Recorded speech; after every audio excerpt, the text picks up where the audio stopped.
De acá en más, Con María O'Donnell. un tutorial para tiempos complejos. A ver, se vota el domingo, no es ninguna novedad, 13 de agosto, las PASO, las primeras realmente competitivas en un sentido desde que se inició este sistema de votar simultáneamente el mismo día en todo el país para elegir a los candidatos de todas las fuerzas políticas que van a competir en la elección general de primera vuelta. Obviamente la pregunta más grande que se va a resolver el domingo es Patricia Bullrich u Horacio Rodríguez Larreta. Como venimos charlando además en un contexto de crisis económica y de muy baja popularidad del gobierno, todo indicaría que si se cumplen esas variables suele ser un buen predictor. Si uno mira la economía que está muy mal y un gobierno muy poco popular, normalmente son condiciones muy propicias para que haya un recambio y gane la oposición. Con lo cual, el candidato que gane esa elección seguramente tiene por delante, se convierte en el candidato o la candidata más competitiva para la elección presidencial. Pero ahí empieza a haber también una serie de cuestiones que va a haber que mirar con mucho cuidado el domingo. A ver, por un lado, ¿es una elección de tercios o es una elección en la que se consolidan la competencia entre las dos grandes fuerzas? Es decir, ¿es realmente competitivo Javier Milei para ir una primera vuelta y quedar, si ninguno ganara en primera vuelta, en la segunda vuelta electoral?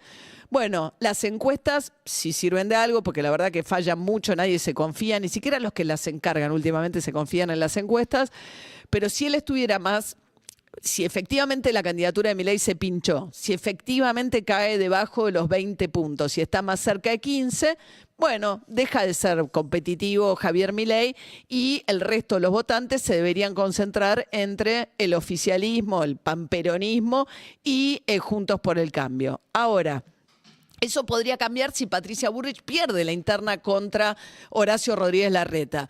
Si el votante de Patricia Bullrich no se sintiera contenido por Larreta, la fuga eventual del votante que ahora va a Patricia Bullrich hacia Javier Milei le podría mantener en cierta competencia y devolverle competitividad a Milei, eventualmente.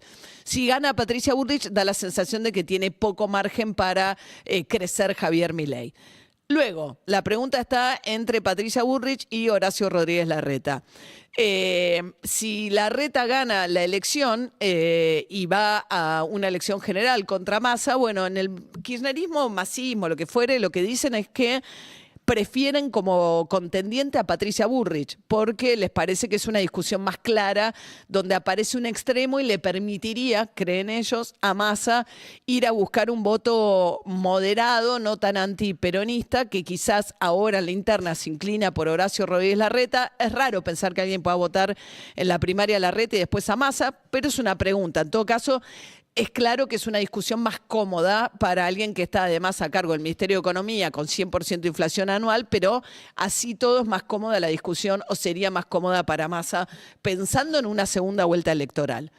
Pero podría no haber una segunda vuelta electoral en caso de que la oposición saque más de 40 puntos juntos.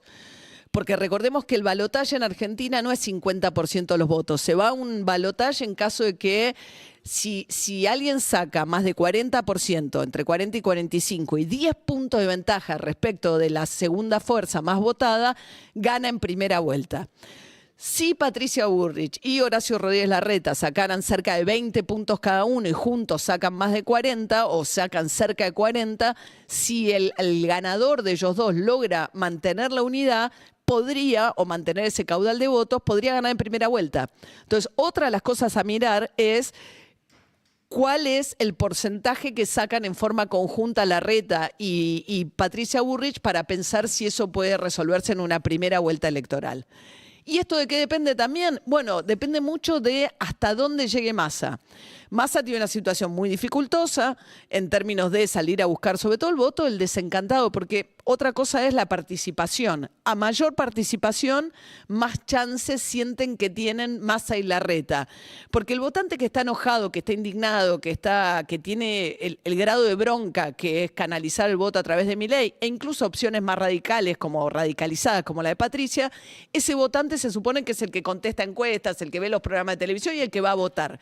Que en cambio, el votante que dice, me cansé, pero pero no tiene ese grado de enojo, bueno, es el que cree Massa y Larreta que necesitan. Gran parte del esfuerzo ahora está puesto en lograr aumentar la participación. Eso es lo que quiere el oficialismo. Ahora, hay un escenario que sería bastante drástico para la transición en términos de la estabilidad en la transición, que sería que un Massa emerja como para nada competitivo. O sea, cerca de los 25 puntos, una situación de derrumbe electoral en el cual Massa queda afuera de la discusión y ya pareciera resuelto el trámite en favor del candidato que resulte ganador de Juntos por el Cambio. Ahora, si Massa se acerca a los 30 puntos y se le puede sumar, hay que ver cómo le va a Grabois, etcétera, con 30 y pico de puntos de manera sumada o alrededor de los 30, bueno, ya entra en la discusión, sobre todo si se cae Milei, bueno, pareciera que va a un escenario en el cual puede tener una competencia con el que resulte ganador de Juntos por el Cambio. Todo esto se va a dirimir y mucho depende, porque no es lo mismo el resultado para Milei si gana o pierde Patricia, no es lo mismo para Massa el resultado. Cada uno va a estar mirando cuál es su caudal de votos de punto de partida. Y a partir de ahí depende cómo quede parado también, hay que ver cómo se transita este periodo electoral tan largo en una situación de economía tan frágil.